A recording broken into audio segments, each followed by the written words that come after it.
My beginning will be as bright as the sun.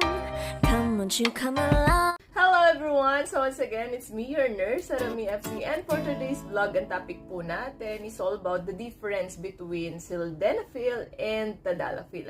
So sa mas kilalang brand na lang tayo, alam niyo po ba ang difference o pinagkaiba ng Viagra versus Cialis? And sir, gumagamit ka po ba nito? Alam niyo po ba mga precautions nito?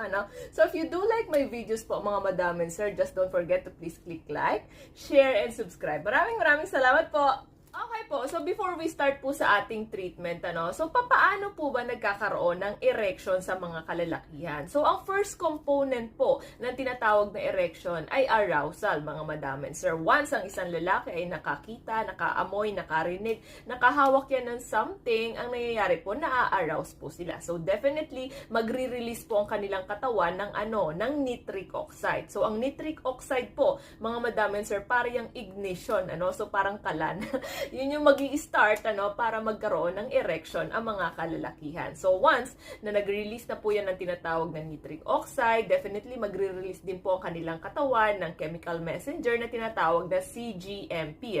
So ano po yun? Cyclic guanosine monophosphate. So ang nangyayari naman po dito, once na nag-release po sila ng CGMP, so magre-relax po yung kanilang muscles sa kanilang penis, sa kanilang ari. So definitely, once na yan ay mag-relax, so mag-i-increase na po dyan yung blood flow na tinatawag. And once po nagkaroon na po ng increased blood flow dyan, so mangyayari na po dyan, yung veins naman po ng ari ng isang lalaki ay magba-block off. So sasaraduhan nila yon.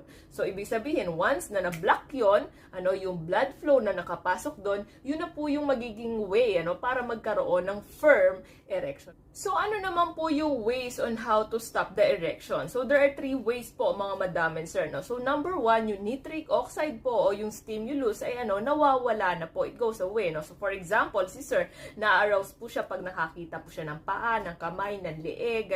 So once po nawala yung kanyang stimulus, nawawala din po yung pagka-arouse niya. So number 2 is what? Yung tinatawag na CGMP, yung chemical messenger na ito ay unti-unti pong nagde-degrade o nagbe-breakdown, nababawasan po. And last but not the least, yung number 3, ang lalaki po, ang katawan ng isang lalaki ay may response sa ejaculation.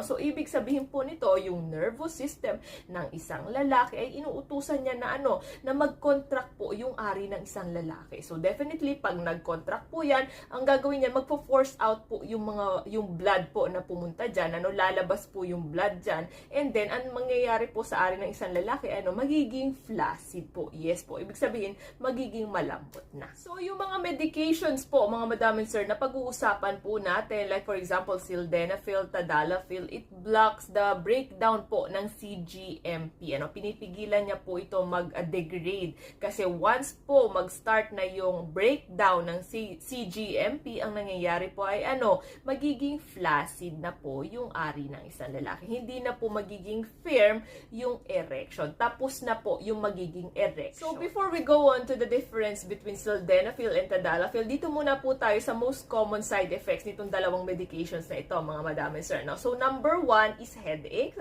pananakit ng ulo, flushing, pamumula nyo po, mga madam and sir, So, pangatlo is nasal congestion, yung pagkabarado ng inyong ilong, sir, And number 4 is heartburn, paninikip na inyong dibdib. And sometimes, posible din ito na tinatawag na vision changes, So, pwedeng mag-iba ang inyong paningin, Pwedeng medyo lumabo ang inyong paningin. I-share ko na lang din po sa inyo ito, mga madam and sir, Kung sakali po nagtitake po kayo ng any nitrate medications, like for example, nitroglycerin. For example, ito po yung mga gamot, na tinitake ng merong angina or merong chest pain, Yung mga naninikip, yung mga dibdib, nilalagay po ito sa ilalim ng dila. At gusto nyo po, kung sakali, napanood nyo ito, tapos gusto nyo mag-take ng sinasabi nating sildenafil or tadalafil na gamot para sa erectile dysfunction, it's a no-no po, mga madam and sir. Wag na wag po. Bakit po? Bawal po itong pagsabayin ang merong nitrate medication sa mga gamot na for erectile erectile dysfunction.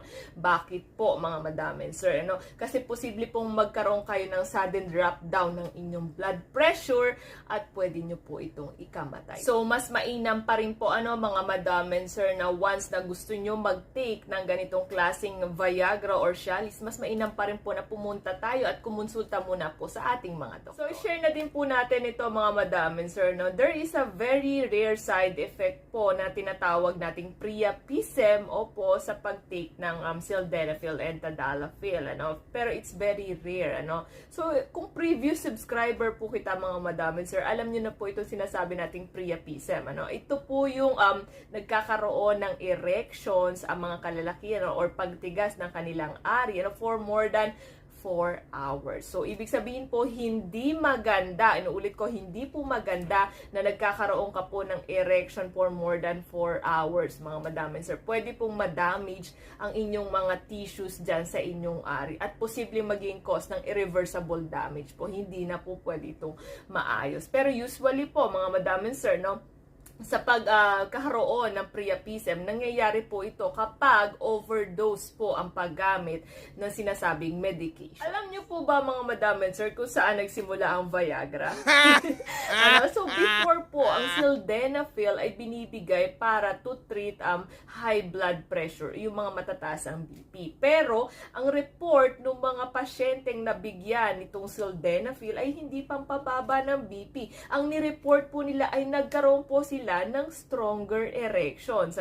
So, doon na po nagsimula or sabihin natin pinanganak ang tinatawag na Viagra. Alam naman po natin na ang sildenafil, this is the oldest medication po to treat erectile dysfunction, mga madam and sir. Kung sakaling gumagamit po kayo or gagamit po nito, alam nyo rin po dapat na i-take ito 30 minutes to 1 hour before po kayo magkaroon ng pagtatalik or sexual intercourse sa inyong partner on an empty stomach po, mga madam and sir. Inuulit ko, dapat wala kayong kinain or kung sakali kung may kinain ko, very light meal lamang po. At dapat po, iwasan po natin ang very fatty foods po, mga madam and sir. Bakit po? Bumababa po kasi yung efficacy nito. At alam nyo rin po ba, mga madam and sir, na tumatagal po ito sa ating katawan up to 4 hours. Available po ang iba't ibang dosage ng Viagra like 25 mg up to 100 mg. Depende po sa ibibigay sa inyo ng inyong doktor. And ito pong Viagra, mga madam and sir, on demand po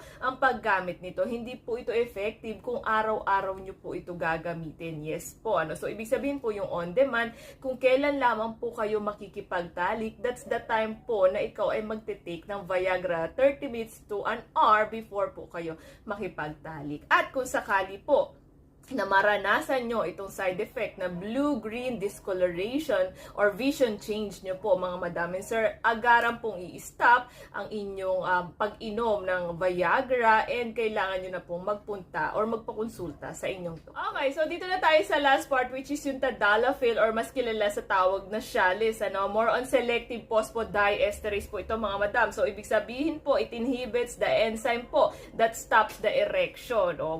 So it releases also last 2003. So, mas bata ito kaysa kay sildenafil, mga madam. At kung sakaling gumagamit po kayo nito, so, tinitake po ito 30 minutes to an hour before po kayo makipagtalik.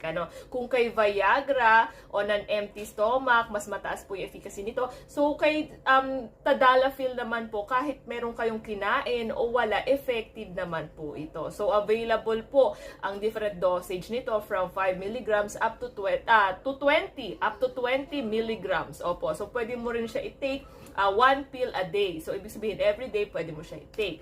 And, naglalast po ito up to 36 hours. Opo. Tama po yung narinig nyo. Compare po kay Viagra na up to 4 hours po siya tumatagal.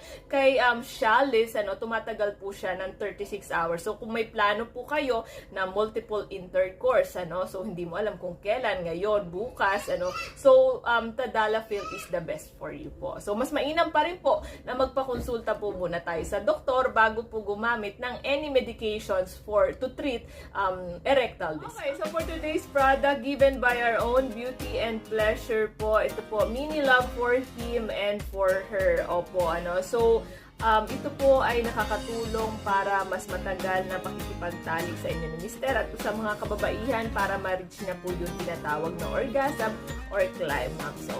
So if you do like their products po, may links po sila sa description box, 3 links po iyon.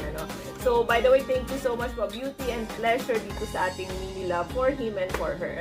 So kung nag-aabang po kayo dito sa giveaway, just comment down below for him, capital po, capitalize, for him po kung gusto niyo po panlalaki, and for her po para sa mga kababaihan. So, ang raffle po nito, mga madam and sir, ay sa July 15. Opo, inaabangan ko pa po kasi yung previews ng mga nanalo. Isa pa lang po yung nag-email sa akin. So, wait ko po yung mga nanalo po. Thank you so much, Beauty and Pleasure. Just comment po for him or for her kung alin po ang gusto niya. God bless! So, this would be the end of my vlog. Thank you so much for watching, and hopefully na may naiambag ako sa inyo for today. So, maraming salamat po. God bless. Thank you and goodbye.